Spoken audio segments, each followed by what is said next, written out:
Hi everyone, welcome to this video wherein I will be giving you some insights on critical reasoning questions on the Gmat. My name is Pradeep Krishnan and I will be taking through the assumption questions for today's session. So let's get started. Now, before we understand assumption questions, we need to understand the structure of a critical reasoning argument. So let's try and understand what is an argument. Now, in general, an argument could be a fight or a quarrel between people. But on the critical reasoning, this is not the case. An argument has essentially an author coming up with an opinion based on certain facts. So let's see the structure of an assumption-based question. An assumption-based critical reasoning question on the Gmat has the basic structure consisting of three parts. You have your premise, assumption, and conclusion. Now, when you add a premise and assumption, what you get is a conclusion. So let's try and understand these parts in depth. So an assumption is nothing but evidence, facts, or reasons used by the author. Based on this premise, author comes to his conclusion. So whatever reasons an author gives, or whatever point the author wants to convey, right, he uses certain of his reasoning. That's essentially what do we have when it comes to premise. And on a critical reasoning question, you see premise or even premises. You may see more than one piece of evidence used by the author, right? Now, using premise, author comes to his conclusion, right? Now, what's the conclusion? Conclusion is nothing but the opinion or the claim which the author wants to prove. So basically, he uses facts to come to his opinion or conclusion. Now, as you can see, apart from premise and conclusion, you have something called assumption.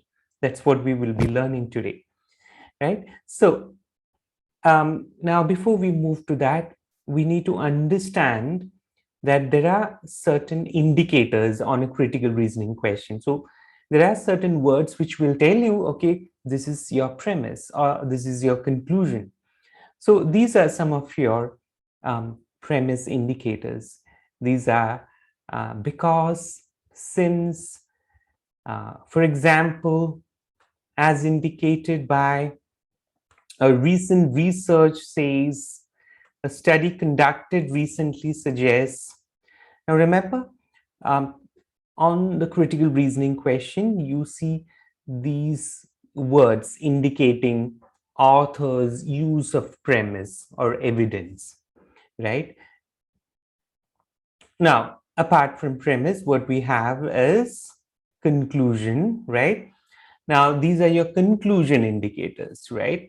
For example, therefore is a common conclusion indicator. So the moment you see the word a therefore or a hence, you can safely assume that that's your conclusion in a typical argument, right? So these are some of the words which I would suggest you to keep in your mind. Now, let's come back to our point. What's an assumption? So an assumption is an unstated part of an argument that is required to link the premise and the conclusion. So as I was suggesting earlier, it's a kind of a missing link which connects your premise to your conclusion.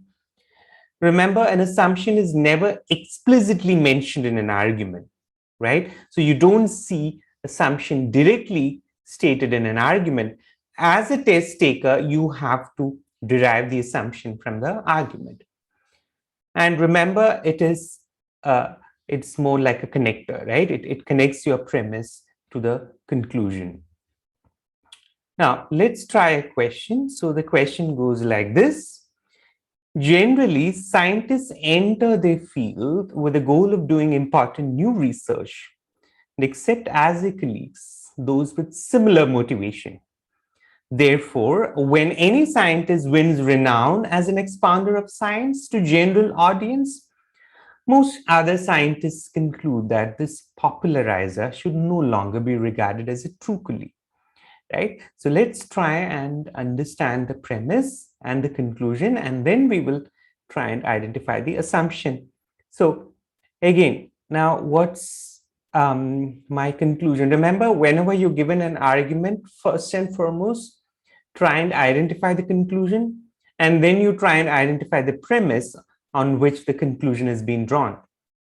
So I have this nice little therefore suggests that this is my conclusion, right? So the line which starts with therefore, right? Therefore, when any scientist wins renown as an expounder of science to the general audience, most other scientists conclude that this popularizer should no longer be regarded as a true colleague. So this is my conclusion, right?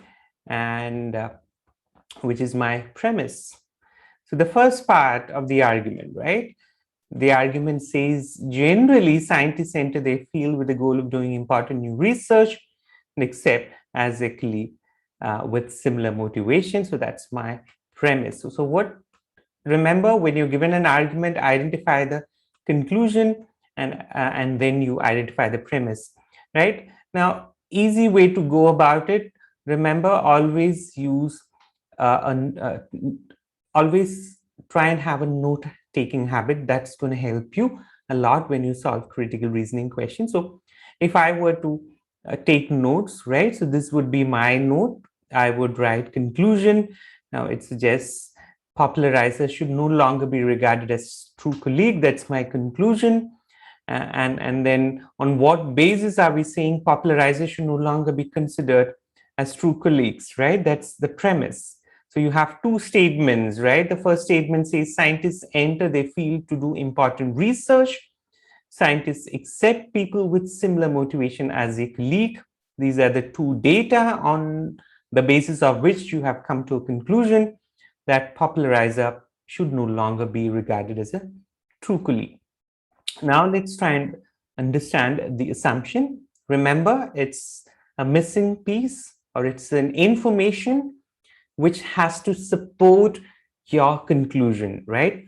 So what's my assumption? So assumption is popularizer doesn't have similar motivation, right? Remember, scientists consider another scientist as a true colleague when he or she has similar motivation. Now, what is the similar motivation? As the argument states, it's about doing important research. So if someone doesn't have the same motivation, right, he will not be considered as a true colleague. So the question here is why popularizer is not considered as a true colleague, right? So obviously the assumption here is popularizer does not have the motivation to do important research. So that's your assumption. So you need to try and predict the assumption before you actually look at the answer option. So we got our premise, conclusion, and our assumptions. So let's try and get the right answer option here by looking at the answer option. So let's look at each of the options. So the first option says that a serious scientific research is not a solitary activity, but relies on active cooperation among a group of colleagues. Now, this says that if you're doing a research, it's not an individual activity, it requires a lot of cooperation. Now, does that support my conclusion, right? What's my conclusion? My conclusion is popularizer should no longer be regarded as a true colleague. So option A does not say whether popularizer should be considered as a friend or not, right? It talks about how research activity is being conducted. So it's an out of scope answer option. Let's look at option B. Option B says research scientists tend not to regard as colleagues those scientists whose renown they envy. Now, this is again an information which is not being supported by the argument. So the argument clearly says that popularizers should no longer be considered as true colleague, but the assumption here is the fact that they don't have the similar motivation of doing important research. It's not because they are envious, right? So B is completely out of scope or irrelevant option. Look at C. A scientist can become a famous popularizer without having completed any important research. Now, the question is not whether you could become popularizer with or without research. The question is, whom would you consider a true colleague? The conclusion says popularizers should not be considered as true colleague. Now, the assumption is popularizer is not motivated to do important research. So C is out of scope. Let's look at D. Research scientists believe that those who are well known as popularizers are not motivated to do important research. Now, that's exactly what we have predicted.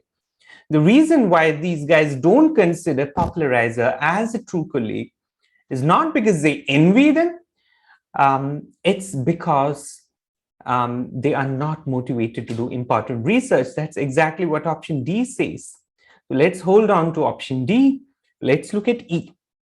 No important new research can be accessible to or accurately assessed by those who are not themselves scientists.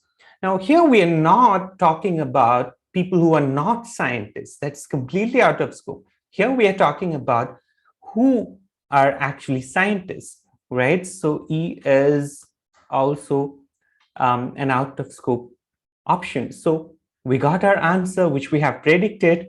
So remember, you got to predict the assumption before you actually look into the answer option, right? So let's try and do one more question here. So the question goes like this.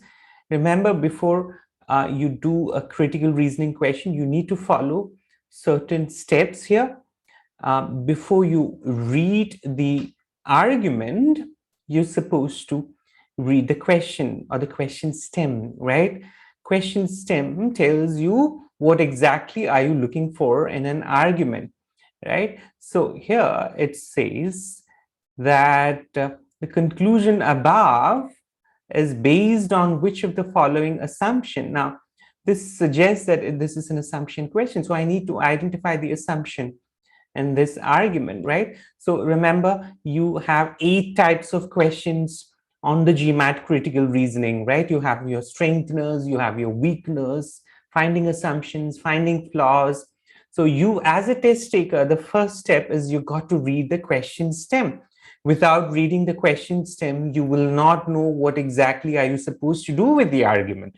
So read the question stem, which will tell you what you need to do in the argument. So let's read this argument. So it says, traditionally, decision making by managers, that is reasoned step by step, has been considered preferable to intuitive decision making, right? However, a recent study found that top managers use intuition significantly more than did most middle or lower level managers. This confirms the alternative view that intuition is actually more effective than careful, methodical reasoning. So I got my conclusion. So this says this confirms the alternative view. So that's my conclusion marker. So this line suggests that it's a conclusion. That's what we are looking for here. So what does the conclusion say? Conclusions say that intuition is more effective than careful, methodical reasoning. Right? Now, let's look at on what basis are we saying intuition is more effective, or what's my premise? So the premise, if I look at it, I have a lot of data. It starts by saying traditionally decision making by managers, that is reasoned step by step, has been considered preferable to intuitive reasoning. So now that's one of my premise. Another premise is about the recent study found that top managers use intuition more than middle or lower level managers.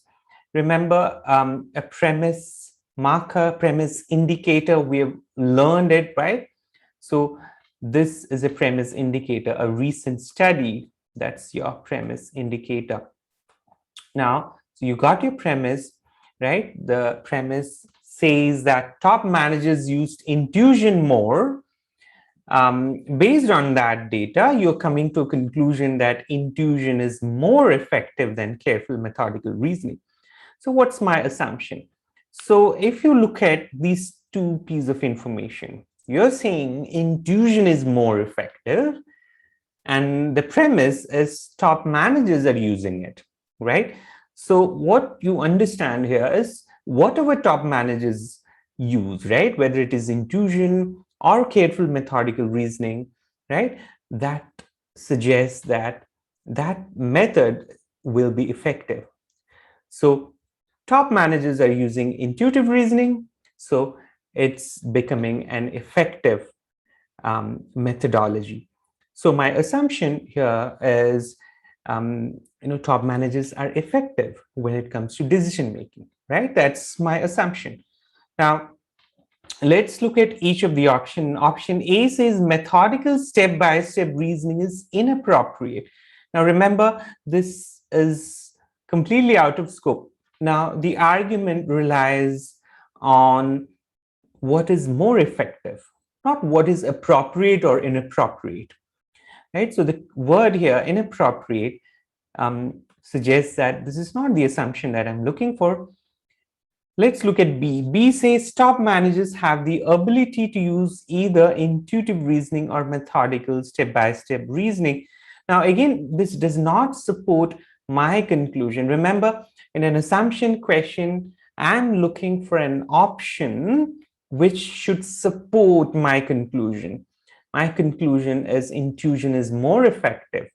Now, B does not tell that, so B is wrong. C says decision made by middle or lower level managers can be made as easily by using methodical reasoning as by using intuitive reasoning. Now, this is again completely out of scope, right? We are not concerned whether one way is effective or the other way, right? That's what we are concerned. Now, we are not concerned whether one could be done easily as opposed to the other. So C is completely out of scope. Look at the keyword. It says it can be made easily. Now, that's not what we're looking for. What we're looking for is what is effective. So C is wrong. Look at D. Top managers use intuitive reasoning in making the majority of their decision. Now, this seems to be a good option, but it's again a wrong option because this is nothing but an information which is already stated in an argument, right? So if you look at the recent research, that part, it clearly says that top managers use intuition more than middle or lower level managers. So this is just my premise. It's already stated. Remember, I'm looking for an information which is not stated, not what is stated here. So this is just my premise. Let's look at E. Top managers are more effective at decision making than middle or lower level managers. Now, that's exactly what we are looking for, right? This connects my premise with the conclusion.